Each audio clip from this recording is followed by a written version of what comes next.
Good morning students. आज हम ये क्लास जो है वह डीएलएड सेकेंड ईयर के लिए है। डीएलएड सेकेंड ईयर के पेपर S2 यूनिट 5 और टॉपिक है मोटिवेशन, अभिप्रेरणा।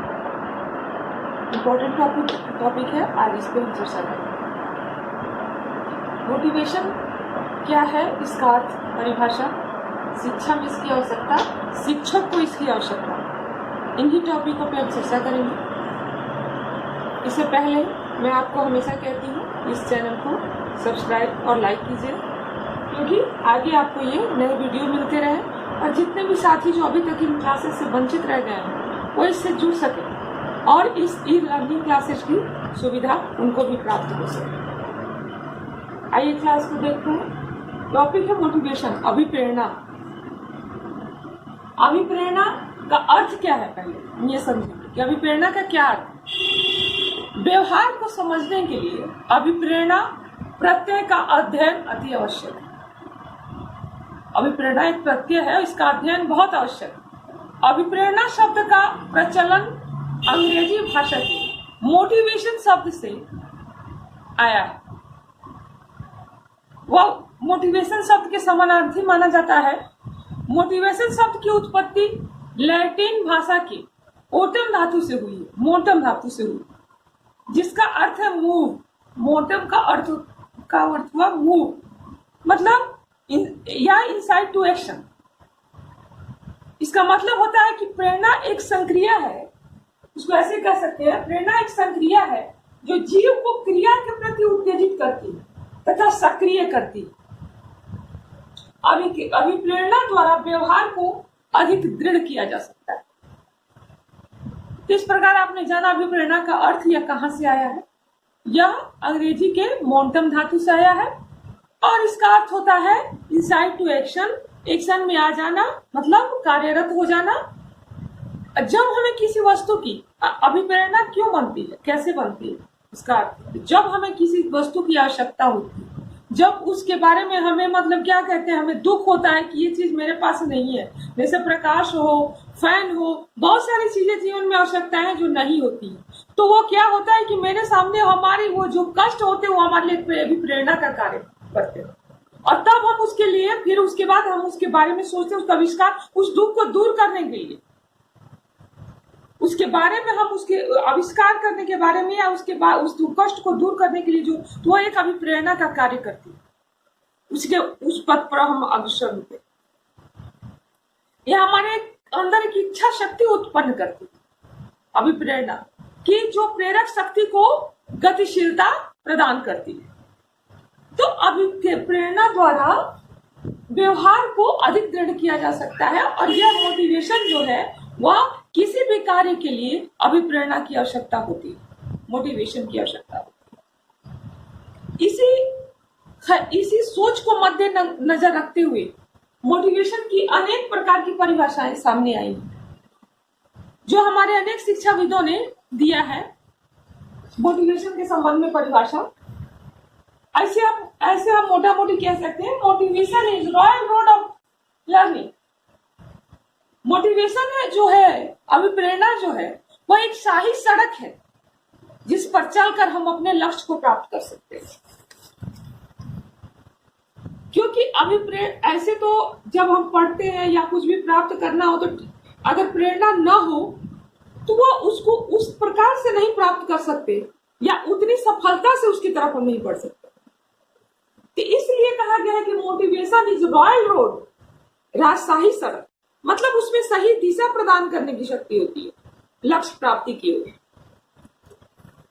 इसी प्रकार फ्रेंडसन ने कहा है, सीखने में सफल अनुभव अधिक सीखने की प्रेरणा देती है। सीखने में अगर हम किसी चीज की पढ़ाई कर रहे हैं और उसमें हमारा फर्स्ट क्लास आ गया, तो हमारे अंदर ये प्रेरणा उत्पन्न होती है कि हम अब चूंकि इसमें मेरा इतना नंबर आ गया, तो अगले क्लास में इससे भी ज्यादा नंबर आ सकता है या हम किसी कंपटीशन को क्वालिफाई कर सकते हैं। तो इस तरह से क्या होता है कि अभिप्रेरणा जो है वह हमारे जीवन में एक बहुत बड़ा उद्देश्य का भी कार्य करती है कि उसके अनुसार हम आगे बढ़ते हैं। फिर यहाँ पे कहे हैं गुण के अनुसार किसी कार्य को आरंभ करने, जारी रखने और नियमित बनाने की प्रक्रिया ही प्रेरणा है। प्रेरणा अगर हमारे समक्ष न हो अभी प्रेरणा, तो क्या होगा, हम लेजी हो जाएंगे। हमें ऐसा लगेगा कि नहीं है, चलो आराम से करते हैं। लक्ष्य मेरे सामने नहीं बनेगा। लक्ष्य बनाने के बाद भी अगर मेरे अंदर अगर प्रेरणा शक्ति नहीं है, तो हमारे अंदर इच्छा नहीं है, इच्छा शक्ति नहीं है, उत्कंठा नहीं है कि उस चीज को प्राप्त कर। तो इसी से इन्होंने कहा है कि किसी कार्य को आरंभ करने, हमने आरंभ कर दिया, उसको जारी रखा है, लेकिन वो नियमित नहीं बनेगा अगर हमारे सामने कोई अभी प्रेरणा ना, हमारे सामने प्रेरणा शक्ति न हो पाए कि हमको उसको जल्द से जल्द प्राप्त करना और इस चीज को ही हमें प्राप्त करना। ये प्रेरणा हमारे अंदर नहीं आएगी तो हम उसको प्राप्त नहीं कर पाएंगे। इसी तरह कहा गया है कि motivation is an essential condition of learning, mental का। और भी शिक्षाविद है जिन्होंने कहा, जैसे केली, सभी प्रकार के सीखने में किसी न किसी प्रकार की प्रेरणा अवश्य होनी चाहिए। कोई भी चीज सीखे, जो कि क्या कौशल हो या पढ़ाई हो या जीवन में जितने भी सीखने की प्रक्रिया हो, उसमें अभिप्रेरणा की आवश्यकता। इस प्रकार अब हम जो है आगे के टॉपिक पर चलेंगे, अभिप्रेरणा के प्रकार, टाइप्स ऑफ मोटिवेशन। अब हम चलते हैं अभिप्रेरणा के प्रकार। अभिप्रेरणा के कितने प्रकार का होता है मोटिवेशन, टाइप्स ऑफ मोटिवेशन। तो मोटिवेशन दो प्रकार का होता है अभिप्रेरणा। एक जो होता है वह है प्राकृतिक अभिप्रेरणा जिसको कहते हैं, और उसको हम लोग आंतरिक प्रेरणा भी कहते हैं, नेचुरल मोटिवेशन, है ना। आंतरिक प्रेरणा भी कहेंगे उसको, ये और प्राकृतिक भी कह सकते हैं। आंतरिक मतलब जो अंदर से आता हो तो नेचुरली प्राकृतिक होगा, तो इसलिए इसे नेचुरल मोटिवेशन। दूसरा आता है कृत्रिम अभिप्रेरणा। तो कृत्रिम अभिप्रेरणा क्या है, तो मतलब जो बाहरी हो, बाह्य अभिप्रेरणा, जो बाहरी हो, बनावटी हो, जो हमारे अंदर से नहीं आता है, वो भी प्राकृतिक है, लेकिन बाहर से जो प्राप्त होता है तो वो बाह्य अभिप्रेरणा होगा, उसको हम आर्टिफिशियल मोटिवेशन कहेंगे। ये नेचुरल हो गया और ये आर्टिफिशियल हो गया। तो अब हमारी जो प्राकृतिक अभिप्रेरणा है, इसमें इन बिंदुओं पर चर्चा करेंगे कि प्राकृतिक अभिप्रेरणा क्या है। तो इसमें हो गया ये कि प्राकृतिक अभिप्रेरणा, तो प्राकृतिक अभिप्रेरणा में पहला आता है मनोदैहिक अभिप्रेरणा। मनोदैहिक जो अभिप्रेरणा है, मतलब जैसा कि नाम से जान रहे हैं आप, मनोदैहिक, मन और देह से संबंधित मनोदैहिक अभिप्रेरणा। तो यह क्या है, तो यह जो मनोदैहिक है, जो वह शरीर और मस्तिष्क से संबंधित है। मन मस्तिष्क उसको कहते हैं, और देह जो है वो शरीर। मनोदैहिक, मन और देह दोनों से संबंधित है। इस प्रकार की प्रेरणाएं मनुष्य के जीवित रहने के लिए आवश्यक है। यह प्रेरणा मनुष्य के जीवित रहने के लिए आवश्यक है। इसमें क्या आता है, खाना पीना, काम, चेतना, आदत एवं भाव एवं संवेगात्मक प्रेरणा। संवेग जो हमारे अंदर जो भावना, खुशी, गम, काम, उत्तेजना, जो ये सब आते हैं, वह इस मनोदैहिक प्रेरणा के अंतर्गत आते हैं। यह हमारे जीवन के लिए, और ये ना रहे तो जीवन ना रहे, मानव जीवन न रहे। तो ये जो अभी प्रेरणाएं हैं मनोदैहिक कहलाएंगी। दूसरा जो आता है हमारा, वह है सामाजिक प्रेरणा। तो सामाजिक प्रेरणा क्या है, तो मनुष्य एक सामाजिक प्राणी है, ये तो हम सभी जानते हैं। तो इसमें वह जिस समाज में रहता है, वही समाज व्यक्ति के व्यवहार को नियंत्रित करता है। जाहिर बात है, जिस समाज में हम रहेंगे वहीं के नियम और कायदे के अनुसार हमें चलना पड़ेगा। समाज हमें नियंत्रित करता है, समाज के बनाए हुए नियम और कायदों पे हम चलते हैं।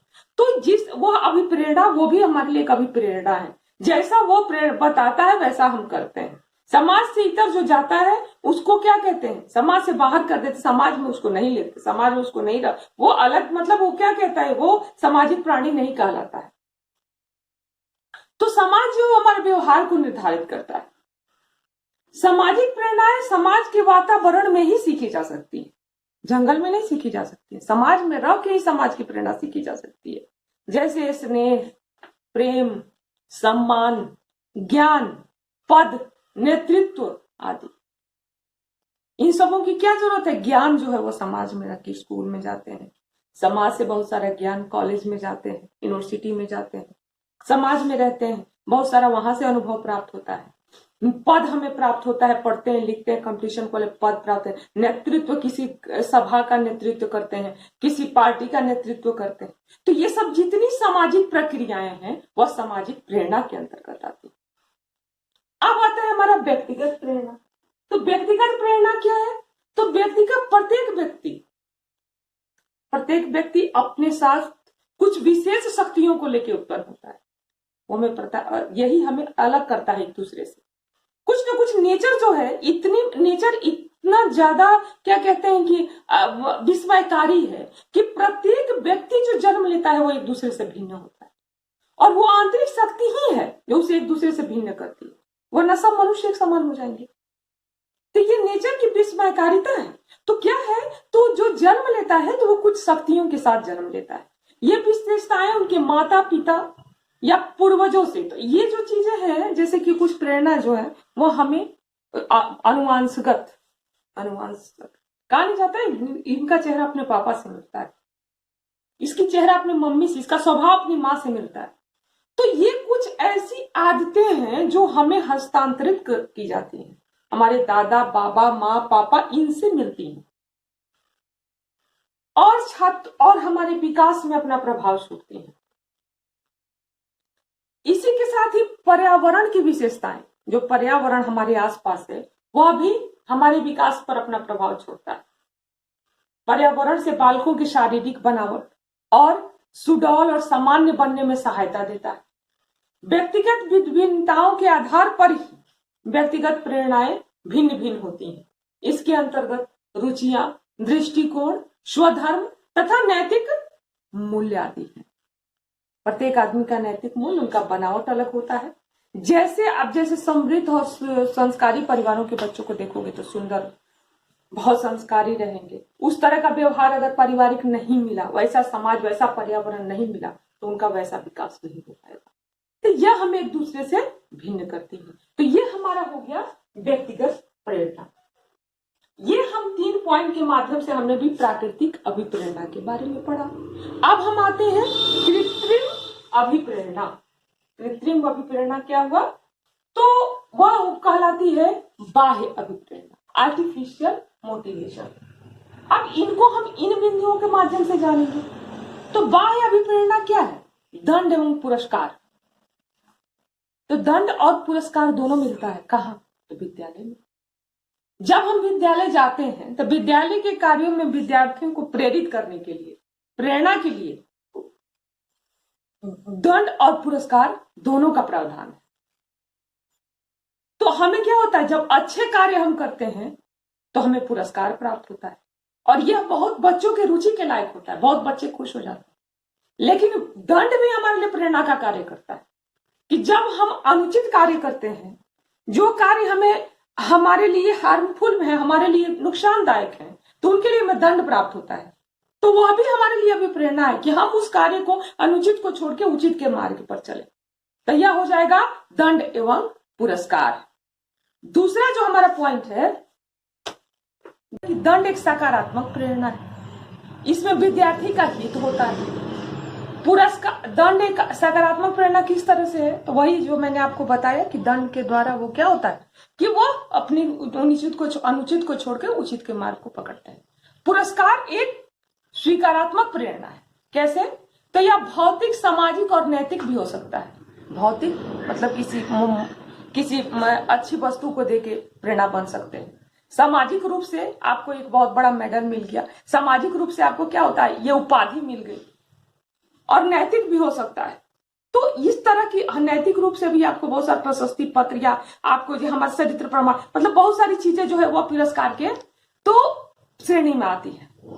तो यह बहुत अच्छी प्रेरणा है और शिक्षकों का इसका प्रयोग करना चाहिए। अब हमारा दूसरा पॉइंट इसमें आता है सहयोग भी। सहयोग क्या है? तो यह तीव्र अभिप्रेरक है, अतः इसके माध्यम से शिक्षा देनी चाहिए।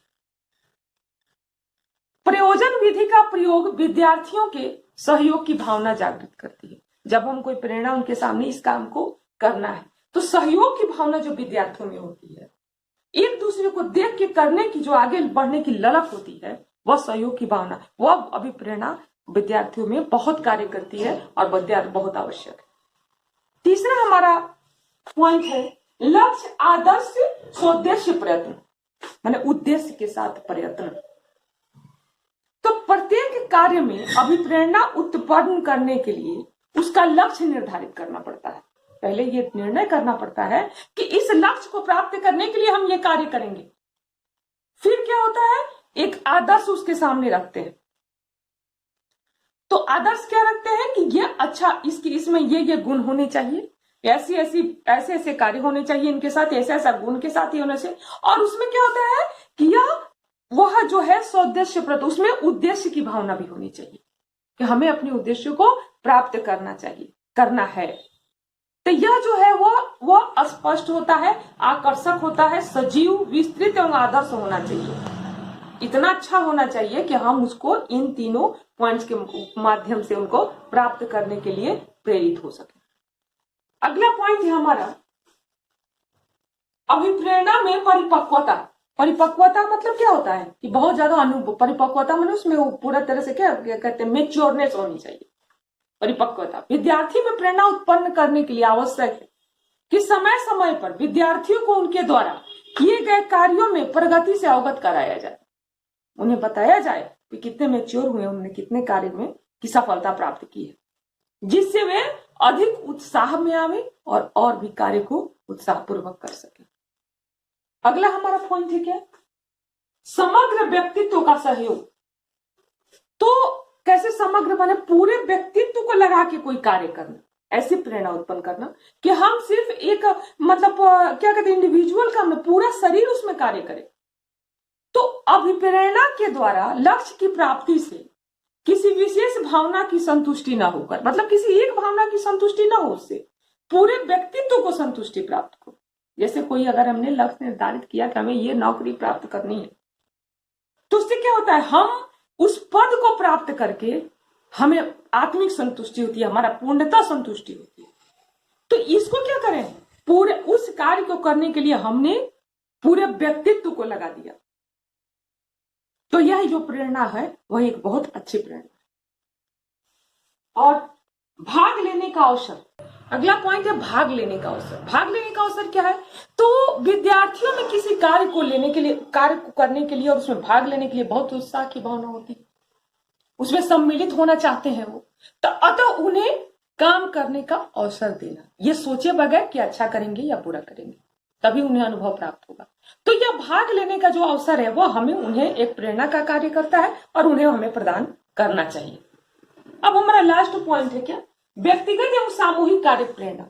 व्यक्तिगत कार्य क्या है, तो किसी भी कार्य करने के पीछे मनुष्य का मुख्य उद्देश्य क्या है, मुख्य उसका जो मतलब मोटिवेशन क्या है, उद्देश्य क्या है, तो आनंद की प्राप्ति। क्या आनंद की प्राप्ति। जब भी कोई कष्ट होता है, किसी तरह का हमें प्रॉब्लम्स आती है, तो हमें दुख की अनुभूति होती है। तो हर कार्य के पीछे मनुष्य की आनंदभूति होती है, एक उद्देश्य है। तो अतः मनोविज्ञान के प्रभाव के नियम सिद्धांत के प्रेरणा हेतु अधिकता में प्रयोग होना चाहिए, अधिकतर प्रयोग होना चाहिए। मतलब वह कार्य जो है वह व्यक्तिगत न होकर उस पहले व्यक्तिगत होना चाहिए, मतलब अपने लिए करो, फिर समूह को उससे जोड़ लेना चाहिए और वह एक सामूहिक प्रेरणा हो जानी चाहिए। इस प्रकार हमने मोटिवेशन के इन प्रकारों को, अर्थ और परिभाषा को जाना। आगे हम उनका शिक्षा में प्रयोग और शिक्षक के लिए मोटिवेशन की क्या आवश्यकता है, इस पर चर्चा करेंगे अगले लेक्चर के माध्यम से। आशा है आपको अच्छा लगा होगा। Thank you.